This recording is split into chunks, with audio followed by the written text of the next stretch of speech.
भगवान भोले बाबा ने बताया, घर में कुत्ता पालने से स्वर्ग मिलता है या फिर नरक मिलता है।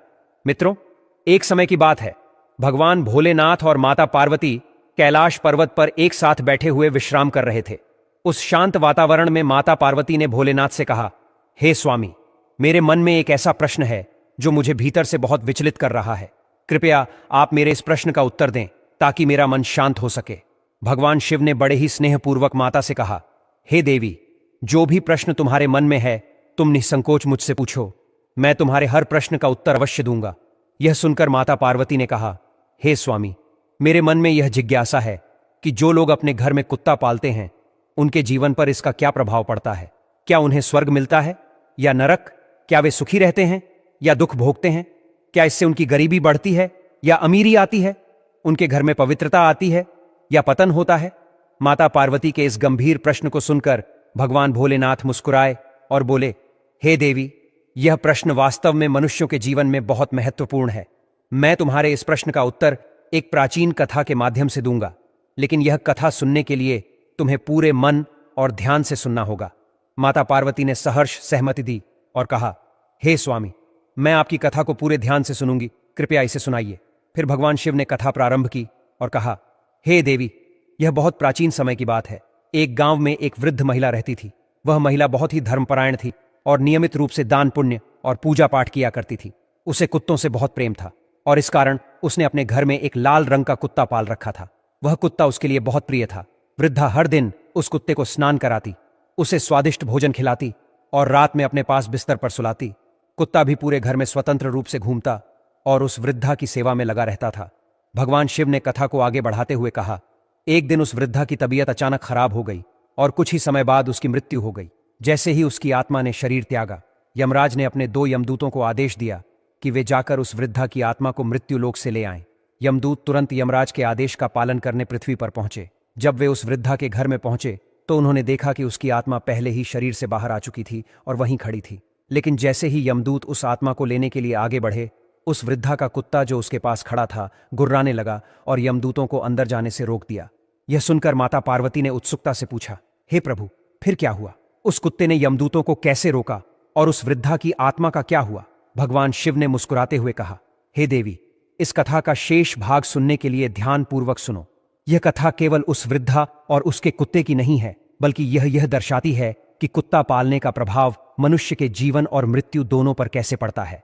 फिर दोनों यमदूत उस बुढ़िया को पढ़कर आकाश लोक से होते हुए सीधा यमपुरी के लिए चल देते हैं। फिर थोड़ी दूर चलने के बाद रास्ते में एक बहुत ही गहरी नदी दिखाई देती है। वहां पर पहुंचकर यमदूत उस बुढ़िया से कहने लगे, क्या तुमने कभी अपने जीवन में गाय का दान किया है? क्योंकि हमें यहां से आगे जाने के लिए इस नदी को पार करना पड़ेगा और इस नदी को पार वही कर सकता है जो अपने जीवन काल में गाय का दान किया होगा।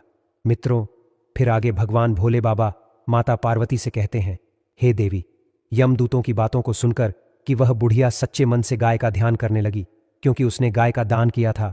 और फिर अचानक वहां पर एक गाय प्रकट हो गई जिसकी पूंछ पकड़कर वह बुढ़िया उस नदी को पार कर लेती है। फिर वह बुढ़िया यमदूतों के साथ आगे की ओर चलती है। फिर थोड़ी दूर चलने के बाद एक कौवा उस बुढ़िया के सिर पर अपनी चोंच से प्रहार करने लगा। यह देखकर यमदूत ने बुढ़िया से पूछा, हे बुढ़िया, क्या तुमने कभी अपने जीवन में किसी साधु संत की सेवा की है? फिर बुढ़िया ने कहा, हमने जीवन भर साधु संतों का सम्मान किया है और उनका आदर सत्कार किया है। यमदूत की बात सुनकर बुढ़िया ने सच्चे मन से साधु संतों को याद किया। इसके बाद कौवा उस बुढ़िया को चोंच मारना बंद कर दिया और वहां से चला गया। फिर थोड़ी दूर चलने के बाद रास्ते में बहुत सारे काले कुत्ते आ जाते हैं जो उस बुढ़िया का रास्ता रोक लेते हैं। तब यमदूत कहने लगे, हे बुढ़िया, यदि तुमने अपने जीवन में कुत्तों को भोजन खिलाया है तभी यह कुत्ते तुम्हें आगे जाने के लिए रास्ता नहीं रोकेंगे। यमदूतों की बातों को सुनकर बुढ़िया अपने सच्चे मन से कुत्तों का आवाहन करने लगती है। तभी वह सारे कुत्ते अपना रास्ता बदलकर आगे निकल जाते हैं और फिर बुढ़िया और यमदूत आगे की ओर चल दिए। थोड़ी दूर चलने के बाद बुढ़िया के पैरों में कांटे चुभने लगे। तभी यमदूत ने बुढ़िया से कहा, बुढ़िया, क्या तुमने कभी अपने जीवन में किसी को जूते चप्पल दान किया है? मित्रों, उस बुढ़िया ने अपने जीवन में कई बार जूते चप्पल दान किए थे। यमदूत की बात सुनकर बुढ़िया ने जूते चप्पलों का आह्वान किया। देखते ही देखते बुढ़िया के पैरों में चप्पलें आ गईं। फिर बुढ़िया और यमदूत आगे की ओर चल दिए। फिर आगे भगवान भोले बाबा माता पार्वती से कहते हैं, हे देवी, फिर यमदूत उस बुढ़िया को यमराज के पास लेकर गए। फिर यमराज अपने चित्रगुप्त से कहते हैं, हे चित्रगुप्त, जरा देखिए तो इस बुढ़िया ने अपने जीवन काल में कौन सा कर्म किया है। तभी चित्रगुप्त अपनी मोटी सी किताब को खोलकर उस बुढ़िया का लेखा जोखा देखते हैं कि वह अपने जीवन काल में कितने अच्छे कर्म की है और कितने बुरे कार्य की है।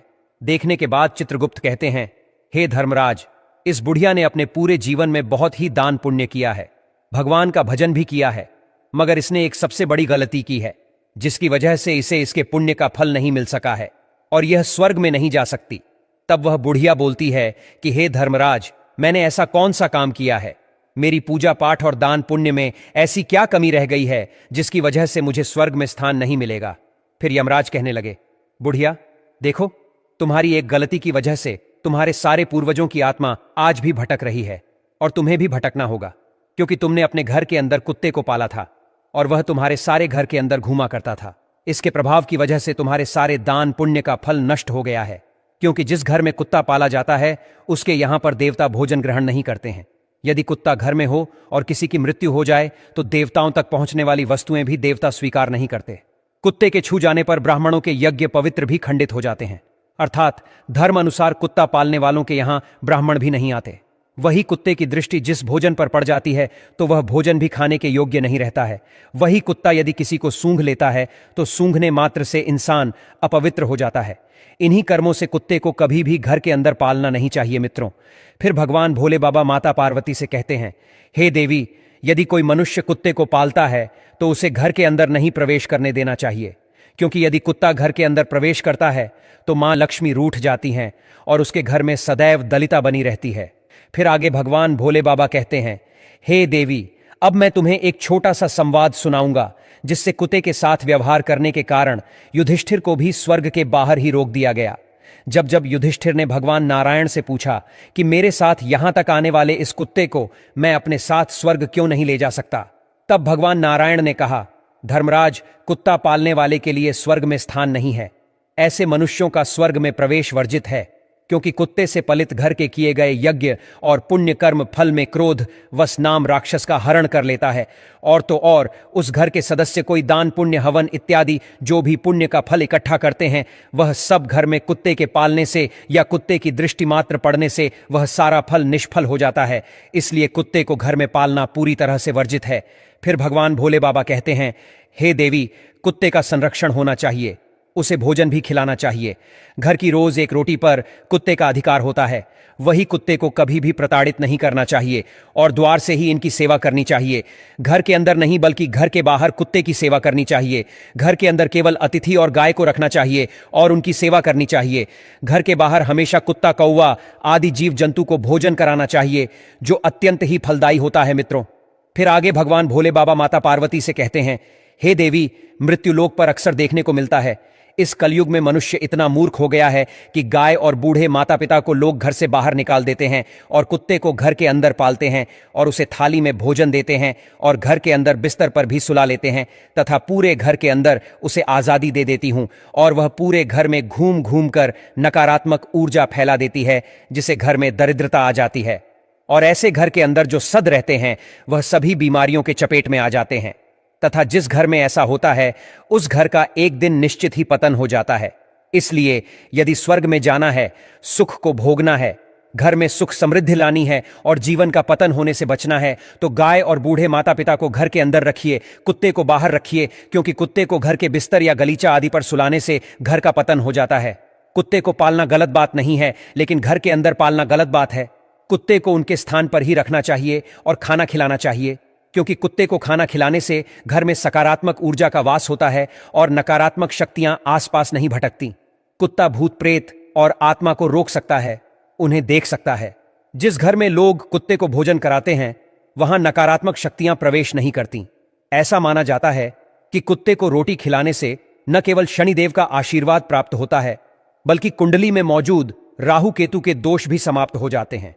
इसके साथ ही कुत्ते को भोजन कराने से घर में सुख शांति बनी रहती है और जल्द ही संतान सुख की प्राप्ति होती है। साथ ही दुर्घटनाओं का भय भी दूर हो जाता है, क्योंकि कुत्ते को दुर्घटनाओं का पूर्वाभास हो जाता है। हालांकि कुत्ते को पालने के लिए एक नियम है कि उसे घर के भीतर नहीं बल्कि बाहर उचित स्थान पर रखना चाहिए। घर के भीतर कुत्ता पालने से उन्नति रुक जाती है और पूजा पाठ या दान पुण्य का फल निष्फल हो जाता है।